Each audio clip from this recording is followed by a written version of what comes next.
I don't make many videos about practical tips and hacks, because I'm not into that. So I've done all the hacks and tips, and none of this works. When you are stuck and you can't think, for example, your brain is foggy, you're like and you feel something, or you think something like, doom and gloom, and you're done and it's over. What I do, if this happens, and it does happen, because if you have a lot of triggers, things will happen. If you went through a lot of things, mouse note, don't. If you had life that was intense and you have a lot of triggers, a lot of things that puts you in your fight or flight or freeze, then you have a lot of things, a lot of activations that you might just feel like out of the window and like froze and like, oh god, oh. So I've noticed, and I know my patterns, you can't fight because there is nothing to fight, because it's all happening inside of your brain. It happens because of your brain, and your nervous system just follows that, right? So the brain is always in control. Why there have to be two dogs without a leash? I'm trying to get to the tip. So,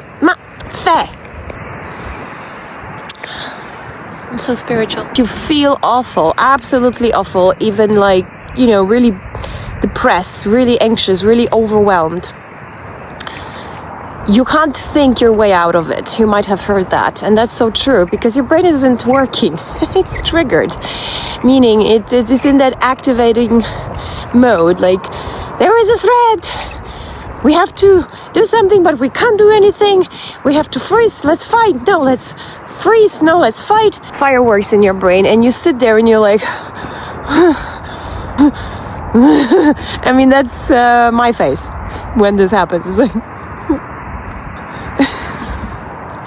Probably not, but anyway, just a little bit comedy show here, because it's depressing enough to have so many triggers in your life, right? I found out that no matter what I do, nothing works. So I'm feeling it, like I'm feeling it. Oh, that's so horrible. Oh, I'm allowing. It's horrible, but I'm allowing. Okay. But it doesn't go away. It's just like, just there. It's sitting on me and just like, I like to do something, like I'd like to activate my brain. I want to prefrontal cortex my cortex. I want it on, because I notice I can't think, right? Because we know why. And I'm like, okay, I can't think, because obviously my brain is like in some kind of, activation now. And I can't think my way out. I can't feel my way out of it. I'm allowing, I'm relaxing, I'm doing all the things they told me to do. So if I can't think, if I can't use logics and coach myself in these moments, because it's not available, I move. And the movement is standing up, and sometimes it used to be walking around the house, in my apartment, and just looking around, orienting a little bit, finding something, I can focus on, and try to force my brain to think about that very thing that I'm looking at. It takes a while, because, your adrenaline, cortisol, and the whole process takes a moment, yeah?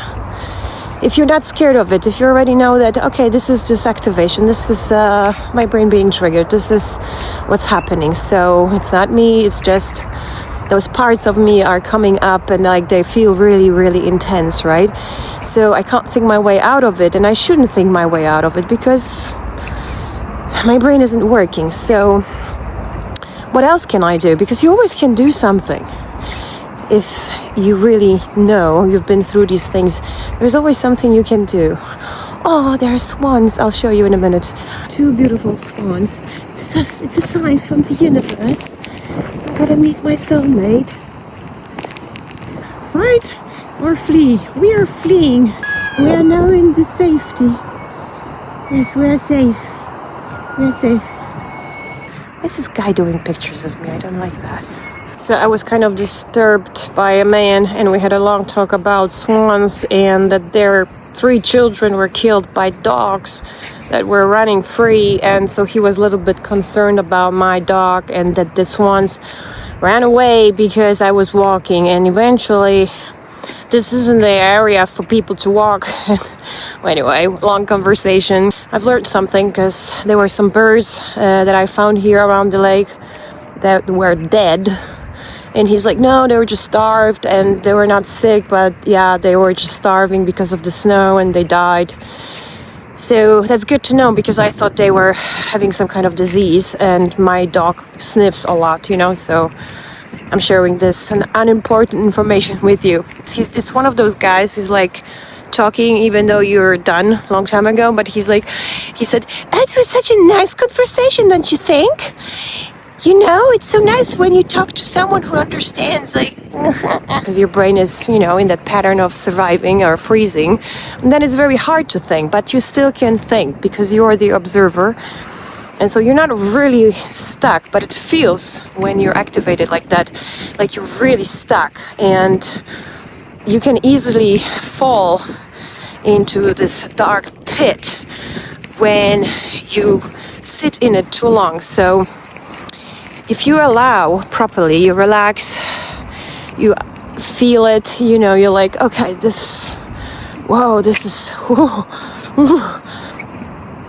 here are some things I did not expect.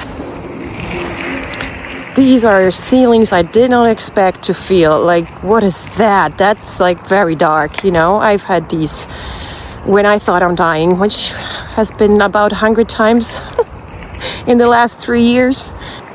You never die, you just like go through it, but it always feels like death. Like, this is it, this is the moment, they're gonna take me.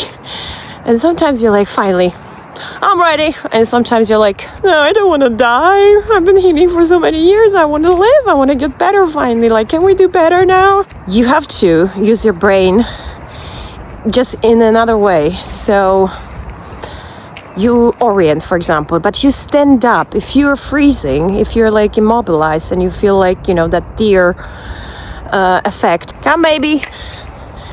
When you feel like that, you have to mobilize. So mobilizing is just gently stand up, just walk around, let the circulation do its job. Walk and just look around, looking at things around, even if it feels like you're trying to cheat your brain, that you're not freaking out, you're totally like, oh my god. No, you like look around and you find objects. There is this method like looking for the same color around the room, but I don't like it because it's like, to me it's like cheating. So I just look around things and I'm really like focusing on them. I use my brain and eyes to focus on objects, and I move my eyes very slowly from object to object. Then I would stand and maybe I take 1 or 2 deep breaths, that center me, because it's not about breathing your way out as well. It's just to center yourself inside of that activation, which is feeling so overwhelming, right? So you're just like, okay. You can say a mantra like, I'm here, I'm alive, I feel my feet. And then you can allow again to feel the activation, to feel the material that's under that activation. So whatever is connected to that, right? It could be horrible feeling, it could be horrible sensation in your body, some tightness, in your body. Mouse! This is this pendulation Peter Levine is talking about. So you pendulate, so you don't feel so overwhelmed, so inside of that loop or whatever is being shown to you or whatever is activated. You have to keep your cool, and in other words, so you don't feel like you're being swollen by that dark pit of trauma. So that's one, yeah? When you feel, I can't think, I can't do nothing, but I feel this, that, and the other, and you're becoming very identified, blended with that trauma. These are the things you can do to soften the impact, to not re-traumatize yourself, to practice allowing, but don't sit in it too long, waiting that something else will happen. When you're really truly healing your nervous system is when your nervous system does it on its own. It's not forced. It's not something that you can, say, okay, now I'm going to release something. It's like, I'm going to breathe deeply and now I'm going to release devils and demons. No.